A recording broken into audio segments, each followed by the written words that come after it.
That's a great idea. Yeah. This is that part of the show that when the edited version at the end, it's like bloopers when they're rolling the credits. Exactly. I never knew she had made a mistake before. It's a new thing. First time ever. Just kidding. It has been a while since I've done these songs.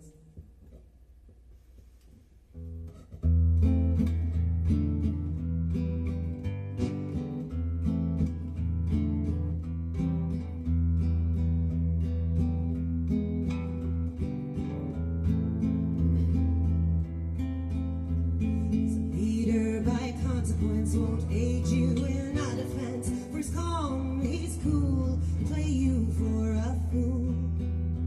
String puppet in a marionette.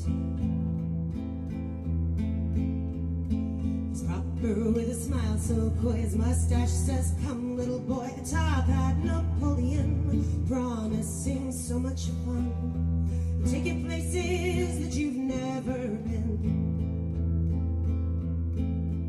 But beware, beware his menacing grin, his clammy hands and his shiny gold pin. For his words may be kind, but the meaning behind could lead you astray in the end.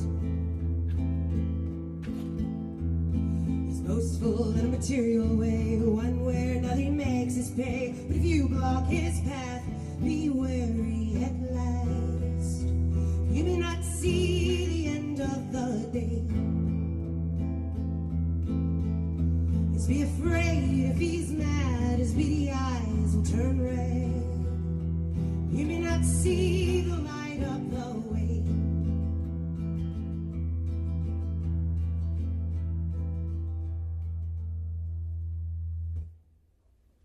Love it. That's the ringleader. It is there. He's the ringleader. Well, my attempt to follow yours. So the ringleader is the one that's in charge of the show, right? That's right. But the ringleader can't do anything. I love the Minions movies, but I hate that that's the context of Minions now. But the ringleader can't do anything without his minions, without his That's true. workers, without his followers, right? So,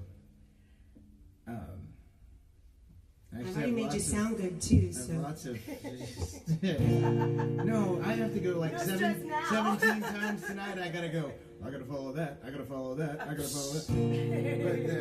But the ringleader can't do anything without his support, right? That's right. You know, sometimes support is there doing the stuff for you. Sometimes it's setting up the tent. Sometimes it's cleaning up the elephant shit, and you know, sometimes it's the one that's saying, yeah, you can go from that trapeze to that tightrope over there, bounce off, go through the leg fire, and then calm that line over there, you know? And you can do it. You can do it. You know, that's what makes the ringleader circus exciting, right? Well, Yeah. the Indians those are my guys. It's actually about a book that Kinky Friedman wrote, but my story now. King stuff.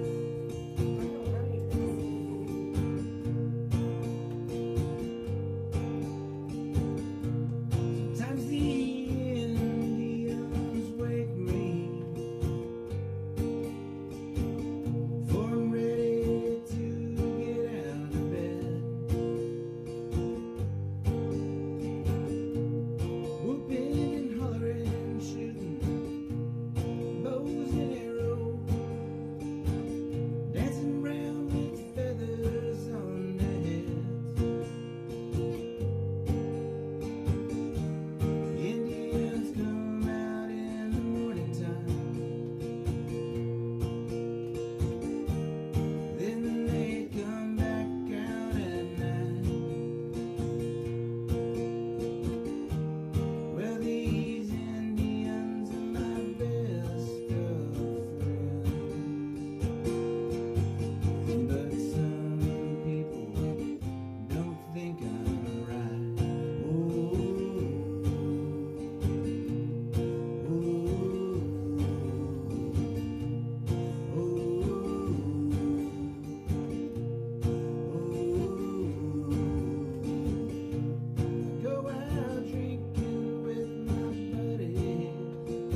That one's older than all of my children. Aww. That song is 25 years old.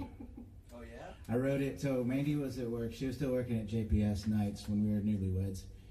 And I was sitting at home with a bottle of tequila and the book Roadkill by Kinky Friedman, and I was watching the Kennedy Center Awards on my 32-inch TV that was the biggest TV I'd ever seen in my life. And Willie Nelson got the Kennedy Center Award, and I was reading about Willie Nelson and the Indians, and I was by myself, and I was drinking, and I was learning to play the guitar. And I don't know if I finished that song that night, but it was one of those that I distinctly remember going, hey, here's a song idea. I love it. That was fun. Yeah, that was. I played a show. It was a birthday party. Yeah. I got to play congas and sing on that one. That was a hoot. That was a fun party. Well, for my next trick, I'm gonna play fortune teller. I can. This keyboard's schnicky. That's better. So this one's called Fortune Teller.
Take her advice. I would listen to what she told me. Yeah, she might know a thing or two. She can put you in a trance like that, right? Yes, and if you didn't believe her, she would make you believe her, and then you would question it later. Was it hypnosis? Did you really go somewhere? Who knows?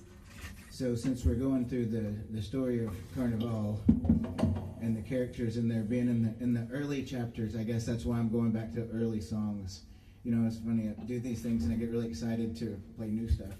But then it's like, okay, I'm going to follow her story with mine.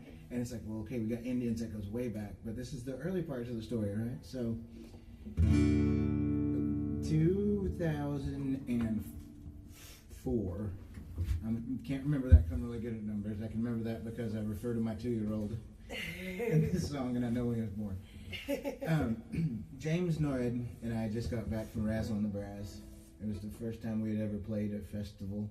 It's the first time he had ever played on stage, and it was funny as he went on to be like a legit career musician. And we came back, and he dropped me off at home, and there's a lot of pecan trees down there, and Terry Razor has a song about a pecan tree that he finishes with, and I'm sitting in my backyard the next day underneath the pecan tree, and it's September. It's not where we are right now. It's where we were like 2 weeks ago, where you're like, is this ever going to stop? Yeah. You know? And I was sitting out there just hanging out with Luke, and the reason I picked this song, so Luke was 2, but my buddy Dennis Cornwall came up, and Dennis used to live above the beer shack at Fred's and other places, and you know, he was a free range, free soul and all that, but he was a fortune teller, and he was legitimately like trying to tell my fortune, but I didn't ever take him seriously.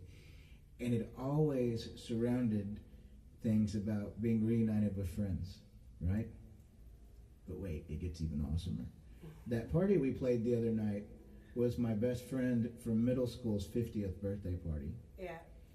And I was reunited with friends through music, and that was really the way we all got back together. And it's funny, I think of that about him always talking about my fortune being that I'll be reunited with friends, and then we got to do that. But so he came over after Razzle and the Brass when we were just sitting out in the backyard, me and Luke playing, and he rode up on his bike, and it was really hot, and you know, this is his fortune that he's telling right here, reunited with friends. Whoa.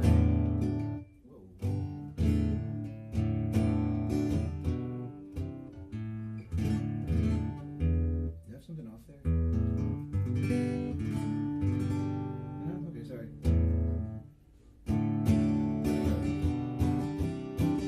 I have to put my fingers in the same place every time I play a chord.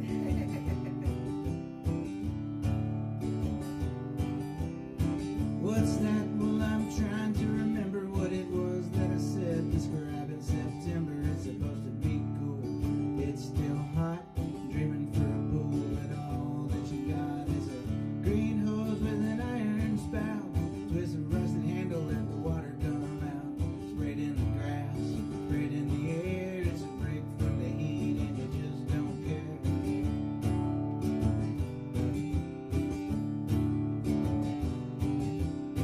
How about you and me get together, drink a little whiskey, talk about the weather, sit on the back porch, share a little smoke, 'cause the politicians still know jokes.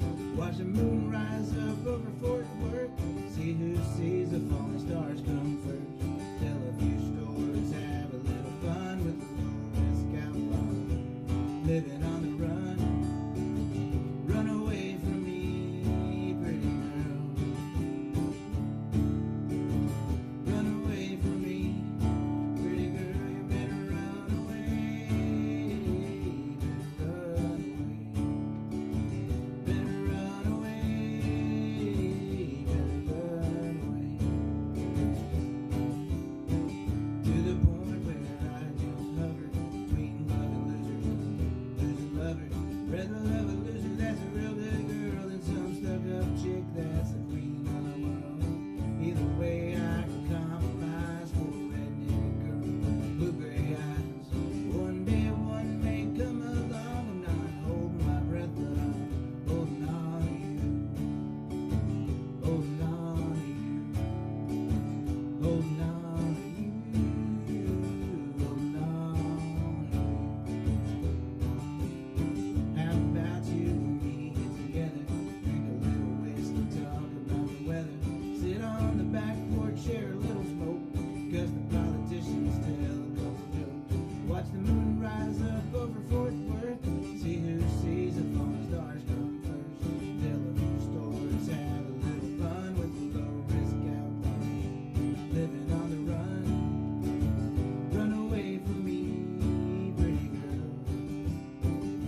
incredibly relevant that song is to 2024 as much as it was. As much as I went basically from being a young man to a middle-aged man. Sit on the back porch, share a little smoke, cuss the politicians, tell a couple jokes. You know what? 24, 44, or 49, I guess, shit. We're not counting. We're not counting. I'm aging backwards. Or I'm just dizzy, I can't tell.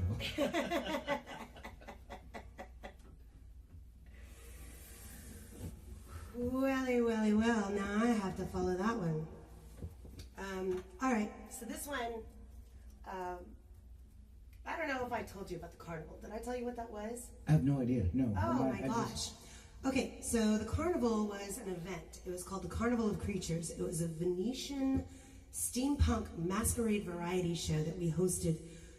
We never even did like the full live show. We just did the pre-show, which was kind of like dress rehearsal. And we had like 100 people come out to see this show, and they paid $20 to get in, and 50 actors involved, 3 bands, not including Blaming Grace, which was our band at the time. And Kevin, my hubby here, he was in the band too. You were the mad scientist. Okay. Yeah, and I was the fallen angel that had been repaired in the carnival. And we had, all the characters that you're hearing about today, but then Whiskey Folk Ramblers performed in it, Marquise of Vaudeville, just all these wonderful musicians were a part of it, and it was all for a good cause. And the cause was Love 146, and that was a charity that was against child slavery through prevention and aftercare, and they would create these really cool round houses for the aftercare, and then they would send out these pamphlets to these little villages where they thought they were selling their children into like some sort of workhouse. They didn't realize they were selling them into brothels, and these little 6-year-old girls were like puppies in a window for people, and put on a menu with a number. And this journalist, he came out to Thailand and he saw them, and he decided to make it his goal to release every one of these little girls in these brothels, and little boys too, and rehabilitate them, teach them to read, teach them to write, get them off of heroin, and it was just such a beautiful cause. I wanted to do something to support it, and so that's what we did. We did the Carnival of Creatures. And that's pretty awesome to have someone that's got the guts and vision to do something about something that evil. Yeah. It's like you may not be inherently, like a mercenary kind of person looking for a war, but you see that and you go, I gotta fight this. Mm-hmm. And the support stuff like that is just as cool. Yeah, it just goes to show you sometimes cause is stronger than pride, because he could have just bypassed it and continued on with his merry little life in Thailand doing his journalism, and all these young kids wouldn't have been rehabilitized. And 146 was actually one of the numbers, and when he was looking in that window, that was the one little girl, and maybe she was new or something in there, but she was the only little girl that would look up and look him in the eyes. And so he made it his goal to find her, release her, and help her, and he did. And not only did he help her, he helped a bunch of others, and he really rehabilitated that young girl so much that she became a teacher, and she became a part of the charity as well, and did all this nonprofit work, and became a scholar, and graduated college, and just such a beautiful, beautiful story, and such a sad experience. Yeah, it's good, but there's got to be beauty come out of it, and that there's many more. But what if it was just that one person that person took out of there? What if they did all that and just got one free, one better, and then they can share it for everything else? Yeah, if they even got one, that's more than none. So, all right. Well, I don't know how that. Well, so the carnival leads into the carnival, and the carnival was, Blaming Grace doing all these songs that related and had all these characters that would come out and perform during each song that we sang. So we had a fortune teller dancing, with her ball, her crystal ball. We had a ringleader that would come out, and he actually had words that he would speak in between each song and each artist that came up. I mean, it was a really cool experience. This one I never put in the show though, because it wasn't done. I hadn't completed it by the time the carnival started, and we didn't end up getting it on the album that we were selling in 2011. But I have it now, and I sang it for the first time live Tuesday. So I'm gonna try it again here today and see if I can do it. Let's go.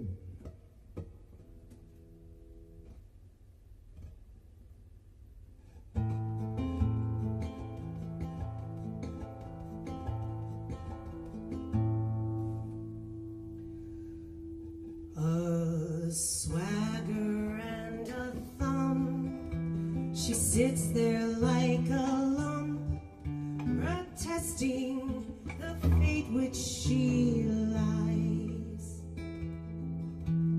Delicate and gruff, a lazy drifting huff, she watches the people pass by. One by one, they ooh and they awe at the born with a horn and a plausible claw. The same routine day in and day out, she waits alone until it's time for her to go home. Then a waddle and a whack as the door behind her smacks against the paint of the elephant cart. She's unhappy, this is true, but what else can you do in the carnival from which you are born? Nobody knows her name, but she lives there just the same. They pay her every day in their own carnival way and take it back at the company store.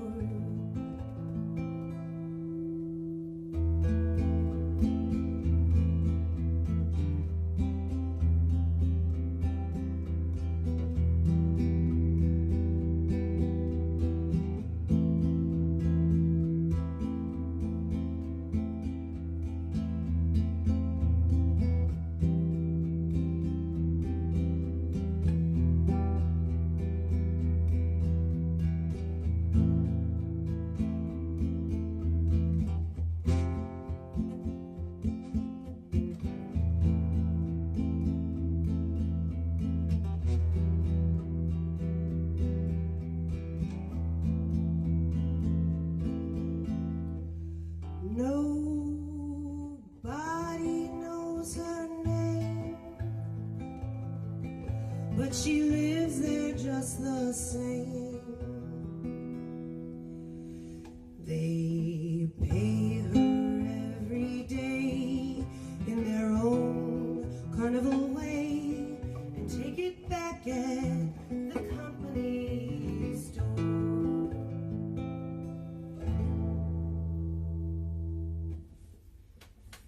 There you go. Can you turn on like a space heater or something? Because I got chills. That I just want. I mean, my favorite kind of songs are the ones that the first few times you hear them and you're like, oh shit, I was there.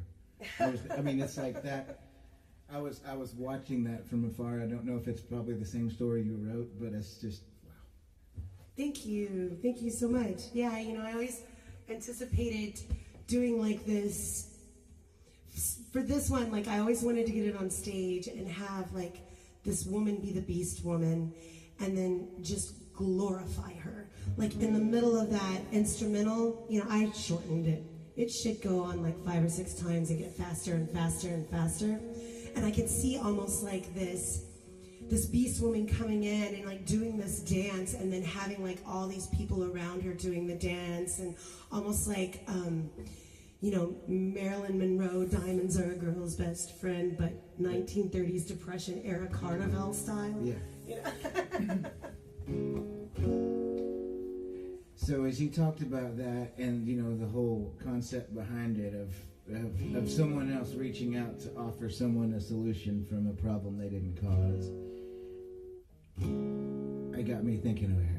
I guess, you know, I like to be in my own head all the time because I'm kind of a selfish jerk. And so I'm going, okay, what song am I going to play at this like? So I get to thinking about, well, most of my songs are about some kind of redemption and rehab and rock bottom. I'm surrounded about that. And, you know, if you're into mental health and substance abuse, everybody gets to take a stop by a JPS by John Peter Smith on the 8th floor.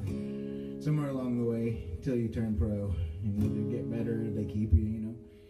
And I mean, this is a lot to vomit on a podcast, but I've been there. I've been there more than once. I've got friends that have been there. I've got lots of friends. I've got family members that have been there.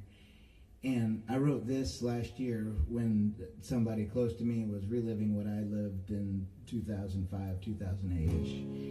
And I realized that there's sometimes what a song doesn't say is as important as what it does say. Mm-hmm. This had a fourth verse, and I was really struggling with it. And I realized I didn't want to do that fourth verse because that would mean the story was over. Yeah. So this is called it's called "Stay in the Night."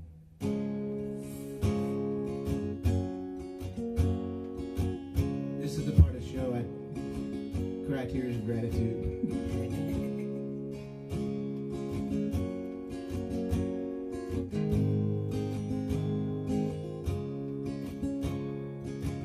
Thanks for calling and checking in.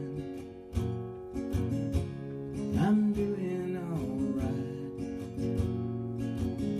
I took it way too far again. We had one hell of a fight. She keeps telling me to sober up. I'm thinking she's right. I may be here at home all alone, but I'll probably stay in tonight. Told her she's why I'm drinking again, but she's really the reason I quit. Well, her and the judge and the doctor I met on the 8th floor of John Peter Smith. Maybe I'll get it right this time. Maybe I'll just go out and die. Maybe the safest place is at home, so I'll probably stay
alleviate your concerns.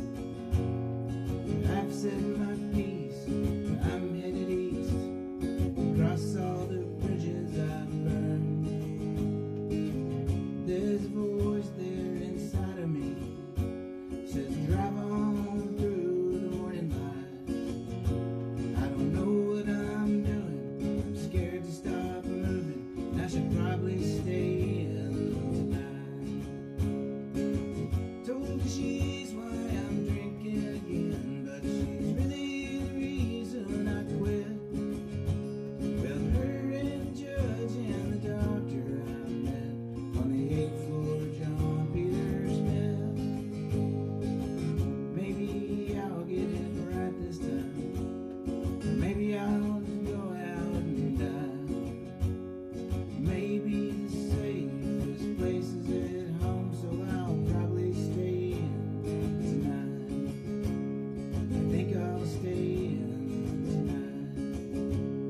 I should have stayed in tonight. Yeah. Except I never mean that last night. I never mean I should have stayed in tonight when I'm playing it live. It's part of the story. That's cool. Oh, man. There's a lot of truth in that one. Yeah. Some of those that hit home. Okay. So we're doing songs that hit home. I'll do one for you. This one's called A Fool's Life. It's not a carnival song, but Well, this just opens me up to follow with anything autobiographical. Since you got Fool's Life in there, and I know just the song. oh, I wrote this one about my Aunt Tammy. I lost her back in November. She committed suicide. And it was pretty violent. And she was really sick for a long time. She was schizophrenic. And she'd been on very, very heavy drugs in Arizona. And it was really hard for her to get out of it. She was living with her ex-husband, who I think loved her, but I don't know what happened in their world. Probably drugs. I don't know about him. I don't know if he ever did them, but I know she did. And I think it just took a toll on her brain, and she was on high doses of lithium, and we lost her. So, but she was the first person to show me a guitar. That's pretty cool. Yeah, and she would give me unicorns every birthday, and she loved Heart. That was her favorite band in the whole world, was Heart. She was special. In her prime, she was really cool, and she looked like Mariel Hemingway. Do you remember her? Yes. The actress, Uh-huh. Mariel Hemingway? She looked just like her, spitting image. Yeah, she was beautiful in her day. Anyway. Okay, here we go.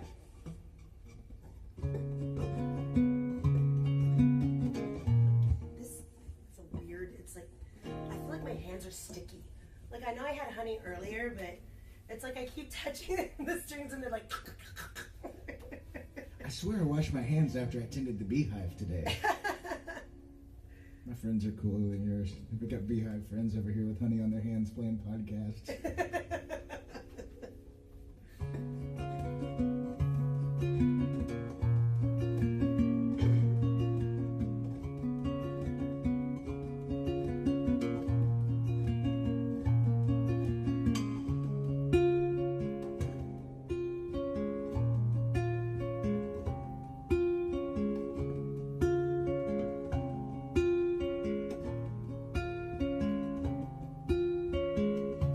What is this life that has forsaken me?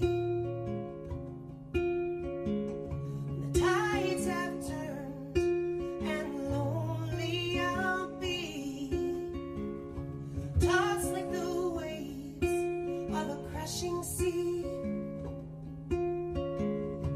No place to hide and nowhere to flee.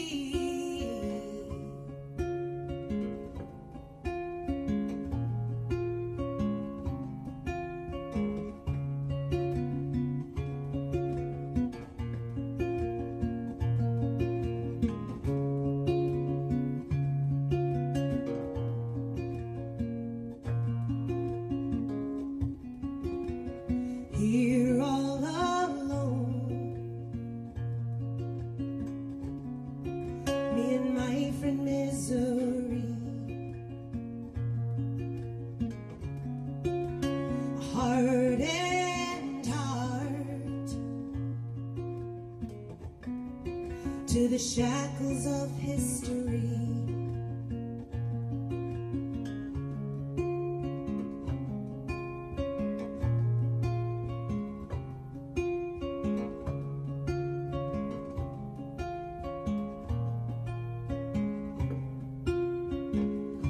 Worn is the shoe that has seen better days, broken and beaten from the treaded highway, carrying a torch to the pillar of dreams, the Olympian of life and the hope it redeems.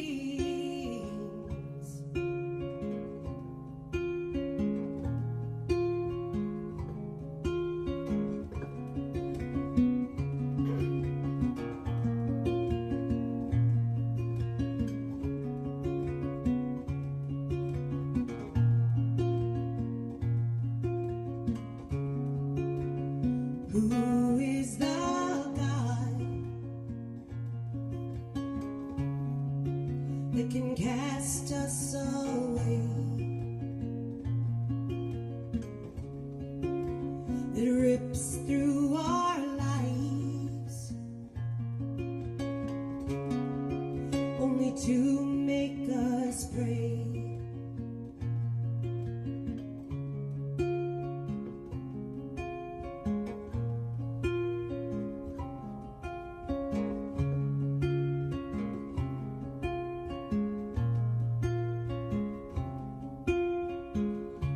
Arrow to a fight that rages inside, the point to a bow as an undying guide, mystery and fear held in its sight, the pierce of our heart and forever good night.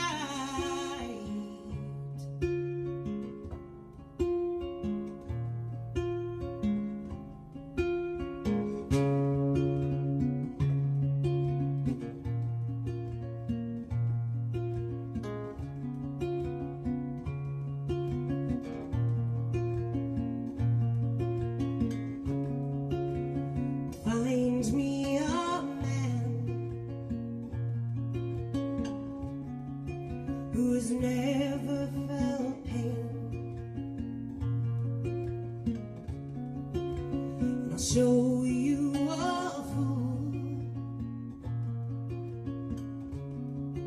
that will come back again and again.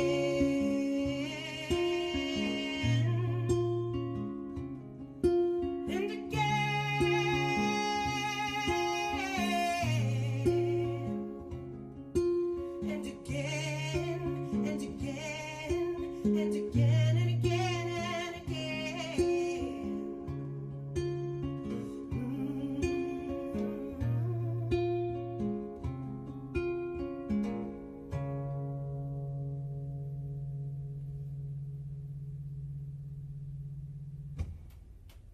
Wow. That's great. Yeah, that's a good one. Yeah, that one. So when I wrote that as like, what would she have been thinking in her brain? Like, what was in her mind when she decided this is it? I can't take anymore. I've thought so. This is gonna be someday. If I need like community service hours, we can just republish this. So I've been close to this subject before. If I ever have the guts to play my song "Invincible," you'll know my story, and it's generational with my bloodline, multi-generations. And one of the things I've had to learn is that when someone makes that decision in what they have to work with, it's the most peaceful only solution. You know, it's like when your body's eating up. I mean, I've had cancer and mental health issues, so I feel like I got the ability to say this. But when what's going wrong goes so wrong, you don't have the ability to make the right decision anymore. Mm-hmm. And usually everything's so short-circuited that you don't think about it being messy or evil or violent or the people you're leaving behind. Mm-hmm. You know, and especially the people that do it in a manner where they don't ever know, was this intentional, was this accidental? you know, when you get to that point, you don't think the same way we do anymore. You know, it's like it's just like a stroke. You have it, you're gone. But they're hard stories, but they're real stories. And you know, for every one you hear that is tragic, you hear there's 100 others that, you know, they just barely made it through that day. And so I've just now cut the amount of songs I can play in like a third because it's all emotional, right? So, but let's think about it. Well, a lot of my stuff gets pretty dark. But let's do this. So you're dealing with that difficult person, or you are that difficult person. And so I've started writing songs from two different points of view. And in my set, I used to play them back to back. But I've got a new one that's it's about a couple. And one of the songs is called Maintenance Required, and it's Why'd You Leave? You know, it's going through, why'd you leave, why'd you leave, why'd you leave? And the other side of that song is, I don't want you back. It's the other person that said, I'm done with you. And you never know which one of those people go on to be okay. But usually one of them does, or both of them, or neither, or whatever. But so this is the song. I need to name this dude something other than Ben Wright. But this is the guy that just didn't quite get it. You know, this is the song that goes after that last one. He's been out of JPS for a while. He's done everything his sponsors told him. He's not drinking. He's got a job. But man, it still sucks. Yeah. You know?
You still got a little bit of hope.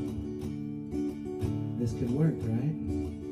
Maybe she'll remember what it was she fell in love with. Not always. Every once in a while, will I run into you? You tell me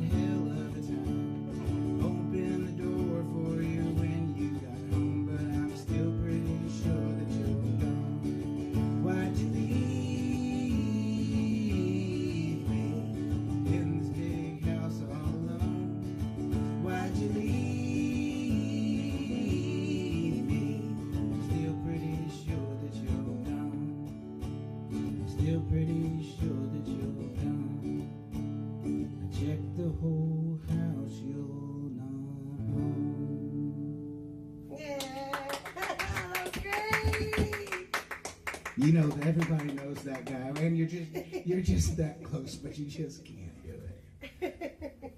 So if you're that guy today, they're thinking about you, man. Hang in there, or girl. There's girls that are like that too, but just not as many as the guy. Okay, well, I guess we'll just make that woman the Black Widow woman then, right? Oh, yes. Well, and thank you for picking my next song, because the Black Widow woman, she doesn't want him back.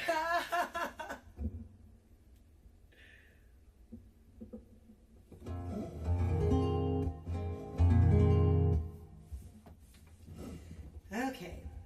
I might have to turn this down a little bit because this one gets kind of loud.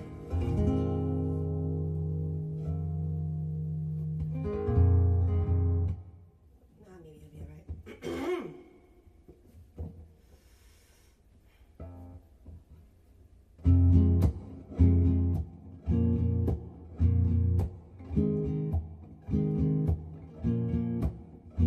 Long legs and lean, dark hair and mean. She's the cream of the crop.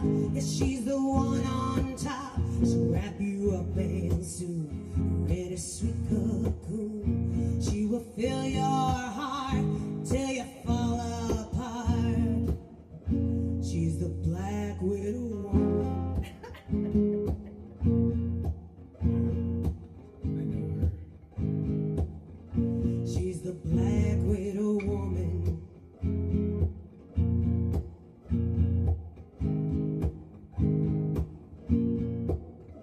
Once you suck you dry, she'll leave you there to hang. She'll wipe away the blood, she'll lick it off her fangs, entice you with her scent. Seems so innocent to be there in her arms, to be wooed by her charms.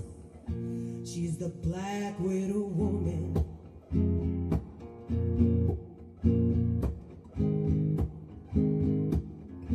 She's the Black Widow woman.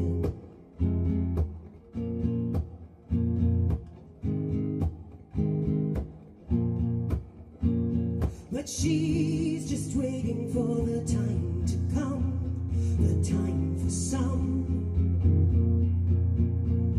And then she'll pierce you with those deep dark eyes. You'll be surprised. Just wait, you'll find she's waiting from behind. She'll cast a spell on you. There's nothing you can do. You'll become entranced, but this is your last dance. You waste away, she'll see her opportunity to lead you with her breath, but it is certain death. She's the Black Widow woman.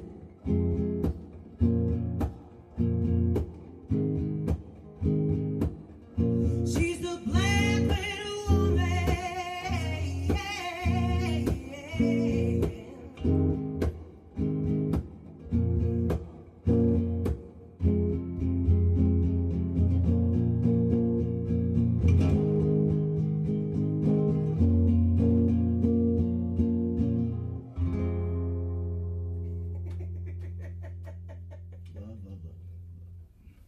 Well, I was planning to play something, but the Indians opened the door when they heard the Black Widow woman's name, and they summoned an old friend.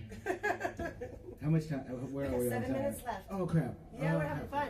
Yeah, take All it. right. You might have the last one. No, okay. Yes. Well, at a future date, I'm going to play a song called Grace that's about the Black Widow woman's friend.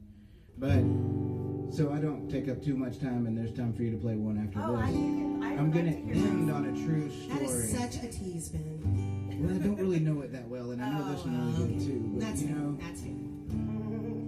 the Black Widow woman, she probably ended up in jail a time or two herself. And, you know, like some of us, we do that. You know, hypothetically, say your lawyer friend that was representing you in a court of law said, do you have any vacation coming up? And you said no. Or are you planning to switch jobs when you're trying to work out something a long time ago? Well, that's where that came from. It all worked out okay, and this is actually, the verses of this book is based on, song are based on a book called The Change Agent that my friend wrote that's really, really cool about redemption and a life of crime. And then the chorus is about me making a mistake and having to do community service, but I thought it was going to be a lot worse.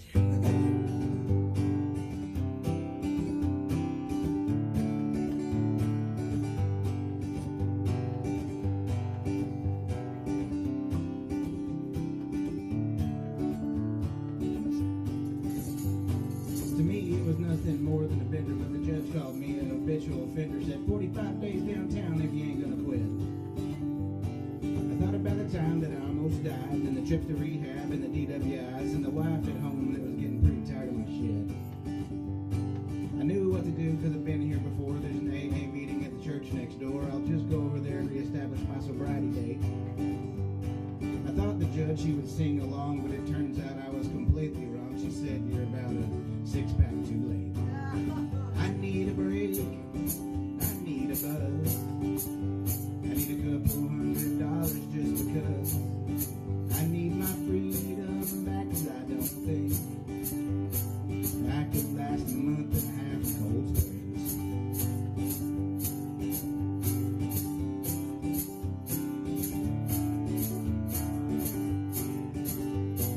Even in Orange, I'm a handsome man, so when I caught chain on the transport van, I figured I'd play along and be a good sport.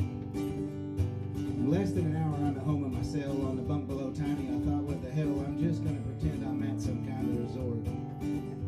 Well, the food wasn't bad if you're bored in a barn and you didn't mind fights and constant alarm. There was plenty of time to read and make new friends. But without provocation, without any warning, there were things that went on between last out and morning and make sure you never want to come back here again. I need a break. I need a buzz. I need a couple $100 just because. I need my freedom back, 'cause I don't think I could last a month and a half in Cold Springs.